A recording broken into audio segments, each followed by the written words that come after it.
નમસ્કાર વિદ્યાર્થી મિત્રો, આપણે ધોરણ 5 ની અંદર આગળના ઓનલાઈન વર્ગની અંદર નખામના રાય લેખક પરિચય વિષય વસ્તુ સમજ્યા હતા. વિષય વસ્તુ સમજાયના આધારે આપણે સ્વાધ્યાય અને અભ્યાસના પ્રશ્નના જવાબ આપણે આપવાના છે. તો આજે આપણે અભ્યાસના પ્રશ્નોની ચર્ચા કરીશું. વિદ્યાર્થી મિત્રો, ચર્ચા કરીએ એ પહેલાં विषय वस्तु समझूती द्वारा જોઈ લઈએ कि मैं जिस वक्त की रास्ते चलने वाला छोटा सा मुसाफिर, छोटा होने पर भी मैं देश का सिपाही हूँ. बच्चा छोटा है, देश का सिपाही है. तुम सब लोग मेरे साथ जय हिंद के नारे लगाओ. देशभक्ति के रास्ते पर मैं डर डर कर नहीं चलूंगा. इस विषय वस्तु में ही हमारे कई प्रश्नों के जवाब मिल जाते हैं. तो बच्चा देशभक्ति के डर पर डर डर के नहीं चलेगा, चाहे मुझे कितने ही मुश्किलों का सामना क्यों न करना पड़े, चाहे मुझे कितने भी कष्ट सहते हुए जीना न पड़े, चाहे मुझे कितनी भी मुश्किलों का सामना न करना पड़े, मगर मैं डरूंगा नहीं. मंजिल पर पहुंचने से पहले मैं कहीं आराम नहीं करूंगा. अपना जो लक्ष्य है वहां तक पहुंचने से पहले आराम नहीं करूंगा. मैं आगे ही आगे बढ़ता ही रहूंगा. धूप यानी गर्मी में, धूप में मैं चलते हुए मैं पसीना बहाऊंगा. इससे क्या होगा? गर्मी में काम करने से खेत खलिहान हरियाले हो जाएंगे, मेहनत करोगे. इससे हमारे देश में अनाज ज़्यादा उगेगा, इससे देश समृद्ध होगा. इसीलिए ये बालक सिपाही कहता है, धूप में चलते हुए मैं पसीना बहाऊंगा.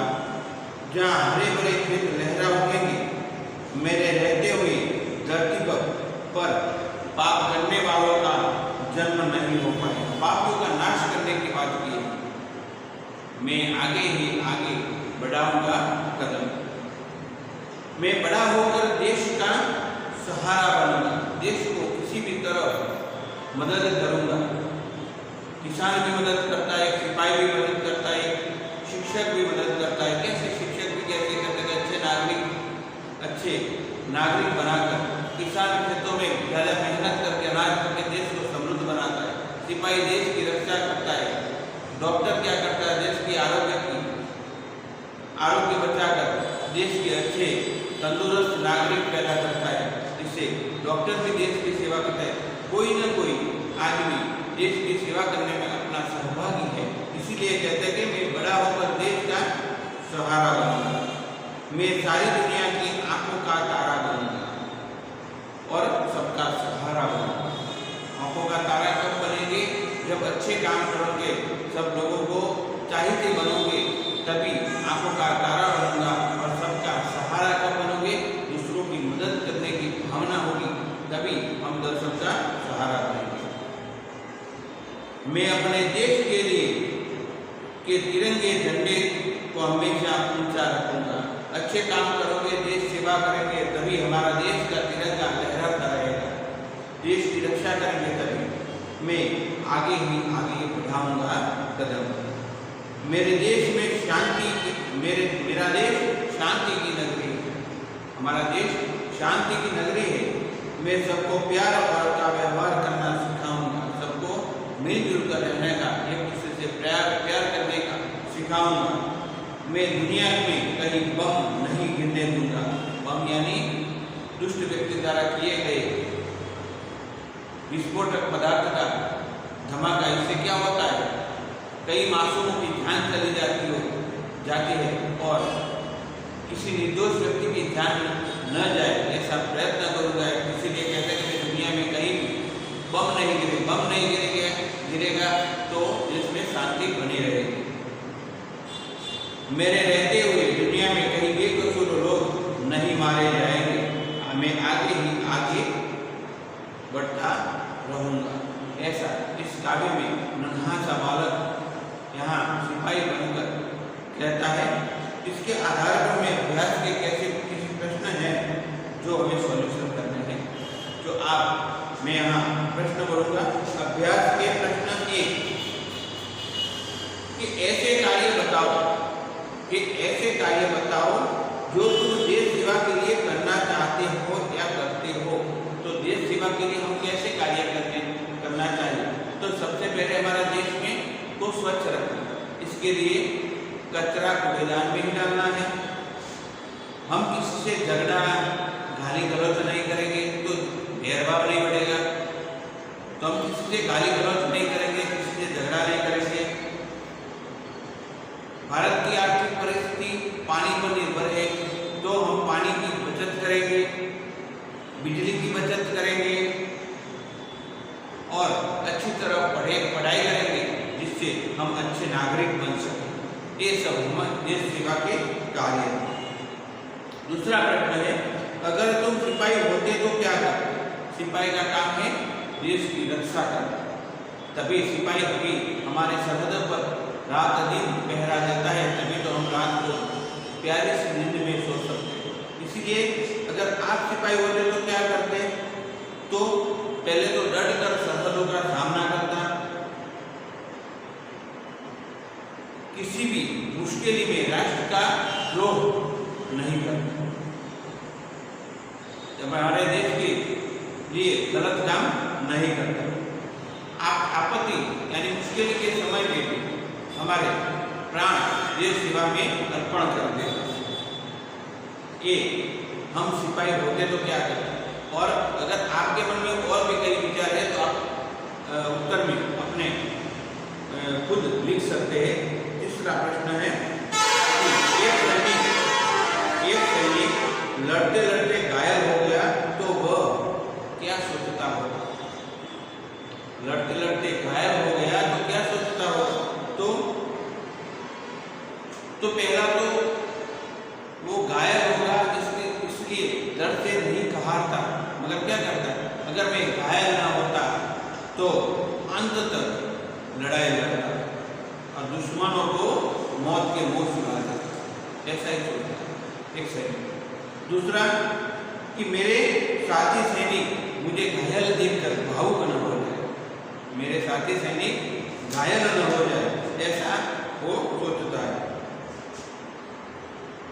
आपको सभी को पता है हमारा राष्ट्रध्वज तिरंगा है। जो चौथा प्रश्न इसके आधार पर है कि हम अपने राष्ट्रध्वज को तिरंगा क्यों कहते हैं और रंगों के अर्थ बताइए। ये पहली, दूसरी, तीसरी, चौथी कक्षा में भी हम गुजराती में पढ़ते हैं कि कौन सा रंग क्या हमें सूचना देता है, क्या बताता है। तो हम अपने राष्ट्रध्वज को तिरंगा कहते हैं क्योंकि इसमें 3 रंग हैं। कौन कौन से रंग है? केसरिया है, सफेद है और हरा है। तो केसरिया रंग हमें वीरता का और बलिदान का अर्थ बताता है। केसरिया रंग वीरता और बलिदान का, सफेद रंग शांति और हरा रंग हरियाली यानी कि हमारे देश में समृद्धि बनी रहे, ऐसा प्रतीक है। प्रश्न 2 आप देखिए। तो प्रश्न 2 में इस गीत में बच्चे द्वारा देश सेवा के लिए कुछ काम करने की भावना व्यक्त हुई है।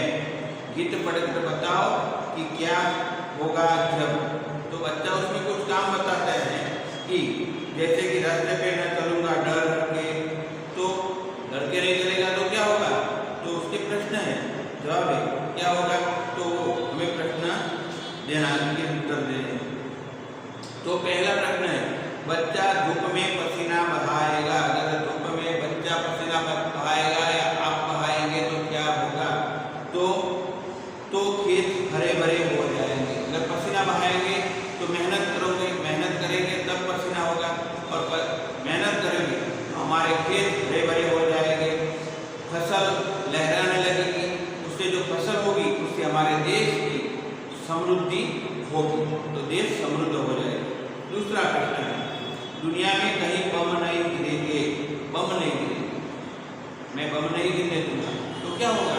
तो दुनिया में शांति बनेगी। बम नहीं गिरेगा तो दुनिया में शांति बनी रहेगी और किसी को किसी भी प्रकार का नुकसान नहीं होगा। तीसरा प्रश्न है, बच्चा मंजिल से पहले कहीं दम नहीं लेगा तो क्या होगा? मंजिल यानी कि मंजिल तक पहुंच जाएगा। दम नहीं लेगा, आराम नहीं करेगा तो अपनी मंजिल तक अवश्य पहुंच जाएगा और आगे बढ़ता रहेगा। चौथा प्रश्न है, धरती पर पापी जन्म नहीं लेंगे तो हमारे धरती पर पापी नहीं होंगे तो दुष्कर्म खत्म हो जाएंगे और धरती पर स्वर्ग उतर जाएगा। गीत के में एक पंक्ति है, बोलो मेरे संग जय हिंद। यह नारा एक नारा है जो हम राष्ट्रीय पर्व पर बोलते हैं कि बोलो मेरे संग जय हिंद बोलते हैं, तो वो राष्ट्रीय नारा है। यह एक नारा है। हम कौन कौन से अवसरों पर बोलते हैं, सोचो और बताओ। तुमने यह नारा किन किन अवसरों पर बोला है? हमें ये राष्ट्रीय पर्व पर बोलते हैं। तो राष्ट्रीय पर्व कौन कौन से हैं? 26 जनवरी, 15 अगस्त यानी कि स्वतंत्रता दिन, प्रजासत्ताक दिन और गांधी जयंती या शहीद दिन पर हम ये नारा बोलते हैं। दूसरा प्रश्न है, इस नारे के अलावा आप कौन कौन से नारे बोलते हैं? ये नारा के सिवा कौन कौन से नारे बोलते हैं? तो हम इस नारे के जय जवान, जय किसान, आजाद हिंद जिंदाबाद, गांधी जी अमर रहो, आधी रात रोटी खाएंगे, देश को बचाएंगे, दूध मांगा तो खीर देंगे, कश्मीर मांगा तो खीर देंगे, इंकलाब जिंदाबाद, ऐसे कई नारे जो हमारे आज़ादी के वक्त दिए गए हैं वो हम बोलते हैं। चौथा प्रश्न है, इस गीत में बच्चे ने कौन अपने आप को देश का सिपाही बताया है? तुम भी बड़े होकर कुछ न कुछ बनना चाहते होंगे, तो बताओ कि आप क्या बनना चाहते हो?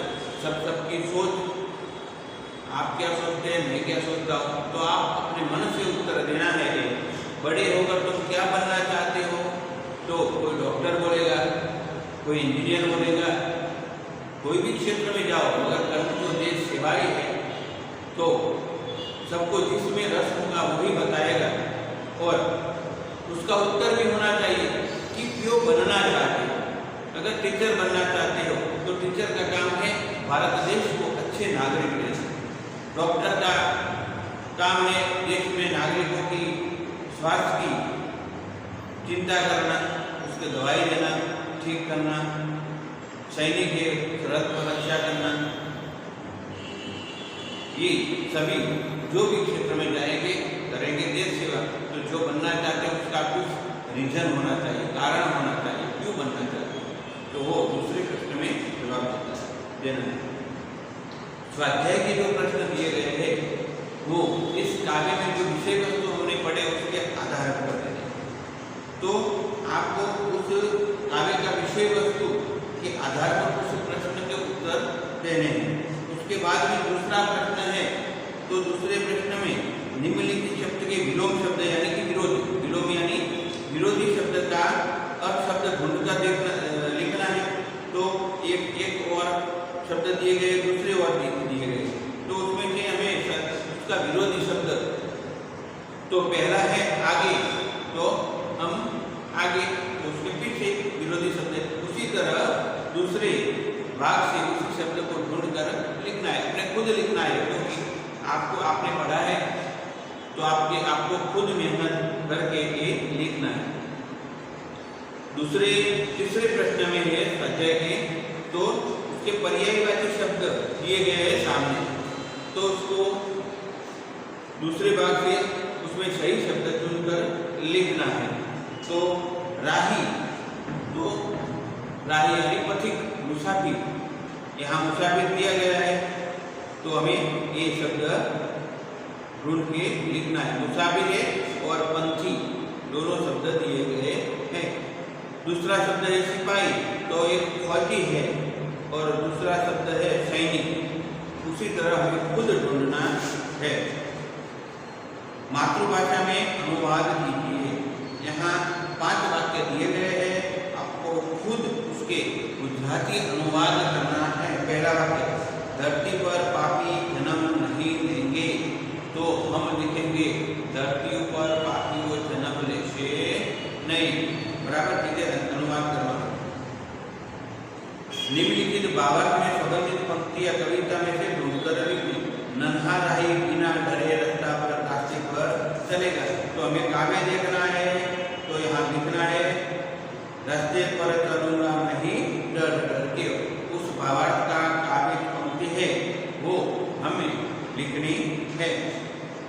उचित शब्द चुनकर वाक्य पूर्ण कीजिए।